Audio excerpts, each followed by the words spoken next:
Нас с тобой пригласили в гости. Постарайся больше говорить на родном языке. Айше, мен нерваланам. Я еще так мало знаю. Ты знаешь уже достаточно, чтобы поддержать любой простой разговор. Эрше яхшовер. Все будет хорошо. Нирвалан, Марушен. Давай с тобой потренируемся. Поговорим о погоде. Погода – ава. Тебе нравится сегодняшняя погода? Сен бугуньки авана бегинесен мы? Эбет, бегенем, ава бугуньку не шли? Угу. А майярын бельки ягмур ягачак. Ну, это логично, ведь уже осень. Кстати, тебе пора бы рассказать мне про осень. Точно. Итак, осень, кусь. Догадайся, как будет первый месяц осени на крымско-татарском языке. Первый месяц осени иль-кусяю, верно? Верно. Со вторым месяцем у тебя тоже не возникнет никаких проблем. Итак, октябрь – средний месяц. Орта, кусь, ае. От слова орта – средний или же середина. Орта кусяю. Ну, звучит довольно логично. Угу. Но у октября есть и другое название. Экын ае. Экын – посев. От глагола экмек – сеять. Ага, но это довольно логично. Видимо, из-за того, что в этот месяц проходят посевные работы, правильно? Угу. Какой же у нас трудолюбивый народ, раз столько названий месяцев связано с работой. А ноябрь – бош-ай, то есть свободный месяц. Подумай, почему ноябрь называют свободным месяцем? Бош-ай, свободный месяц. Но, видимо, из-за того, что все работы заканчиваются, верно? Да, верно. Сен ахлысын, ты прав. Рад, что вы оба правы. Наш народ действительно очень трудолюбив. Посмотрите, на любого крымского татарина мы постоянно чем-то занимаемся, даже в выходные дни. Строим или перестраиваем дом, работаем в саду или в огороде, наводим чистоту в доме. Но иногда полезно сесть за стол перед компьютером и изучать родной язык, чем мы сегодня с вами и займемся. Но сначала проверим домашнее задание. Первое задание. Барынди вазифе. Переведите на крымско-татарский язык. Алтын кунеш, истидатлы талебе. Сап-сары чечек, ярынки дерс, мераметли дост, бақытсыз адам, ең мерақлы китап, күнешлі саба, сүтсіз қаве. Второе задание.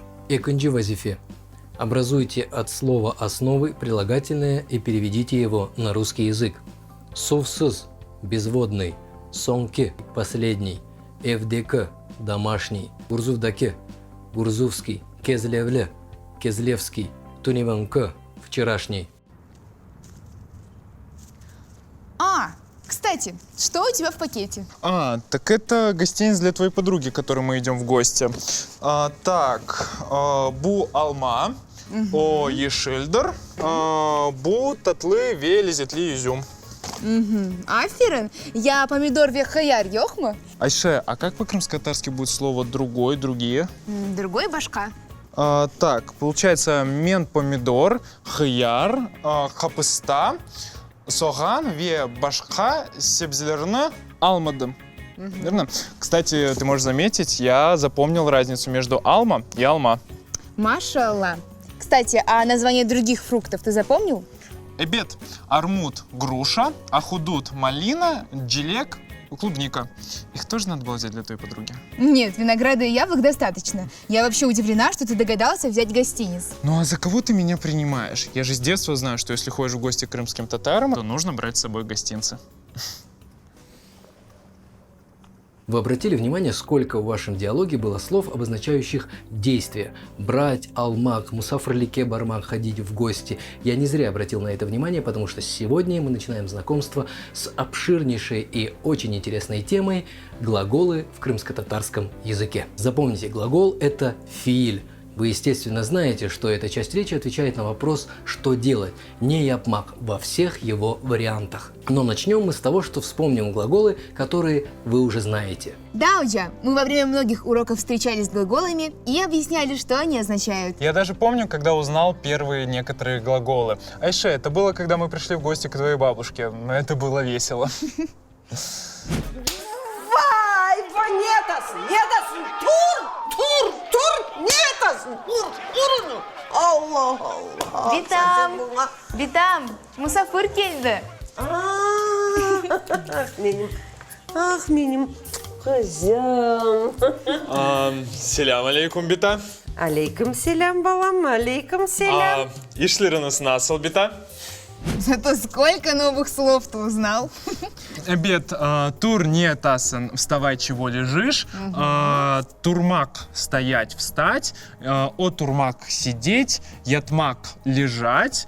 Юрмек идти. Чапмак бежать. Учмак летать. И лафетмек разговаривать.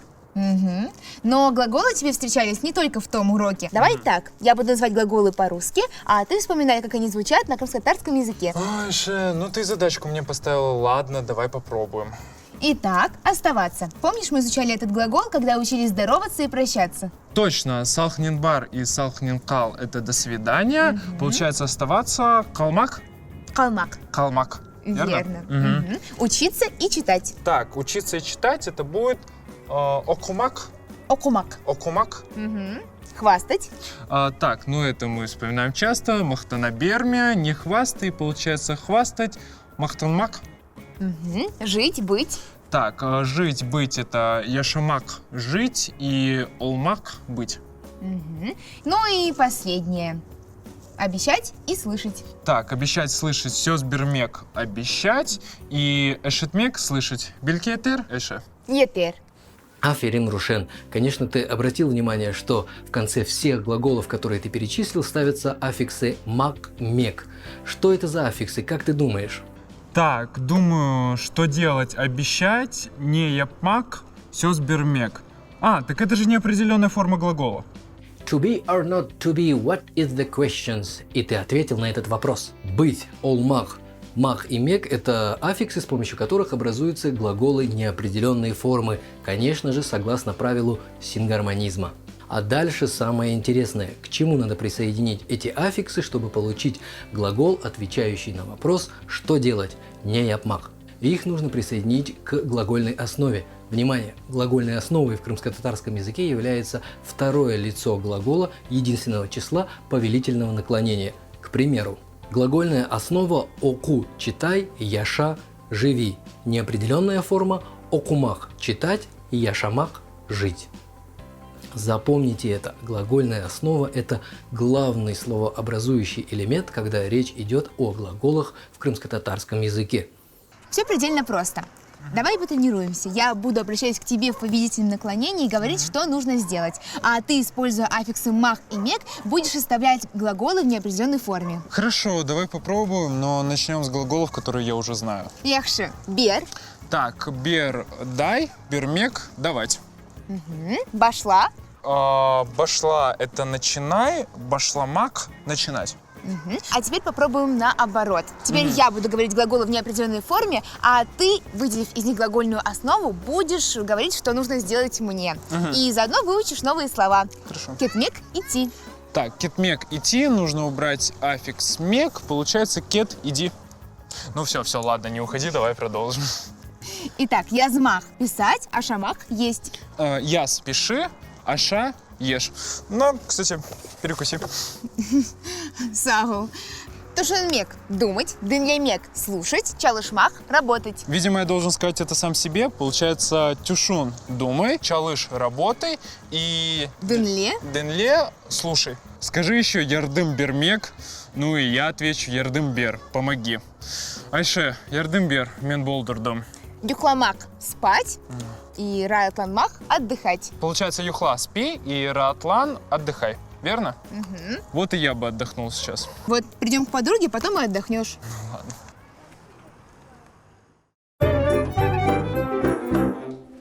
Сағыл Рушен, кетірген мейваларын пек лезетледір. Шолсон, я же правильно ответил? Дохрума? Добро. Именно так отвечают на благодарность за еду.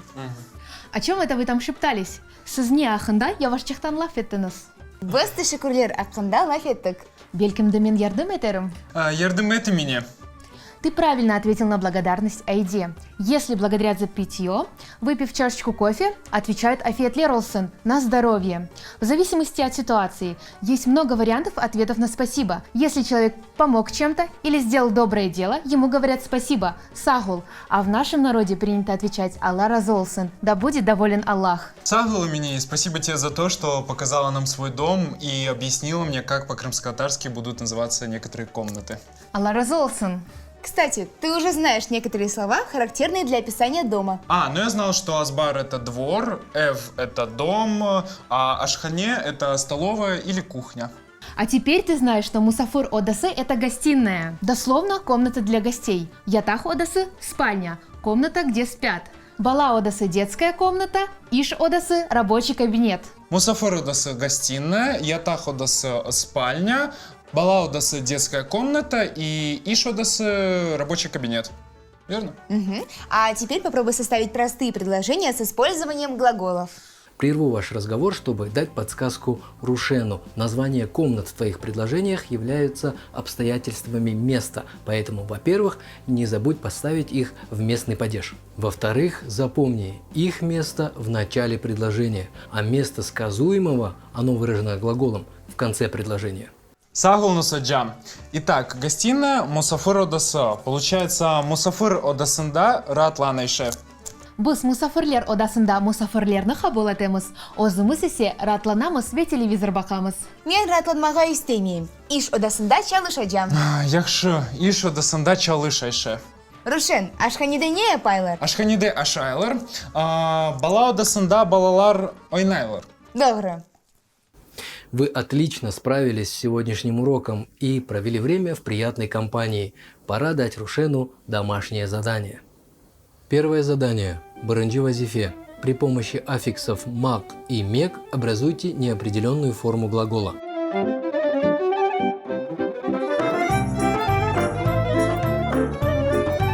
Второе задание. Экунджи вазифе.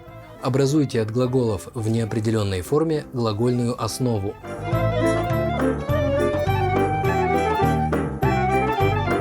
Третье задание. Учинджи вазифе. Переведите на крымско-татарский язык эти глаголы.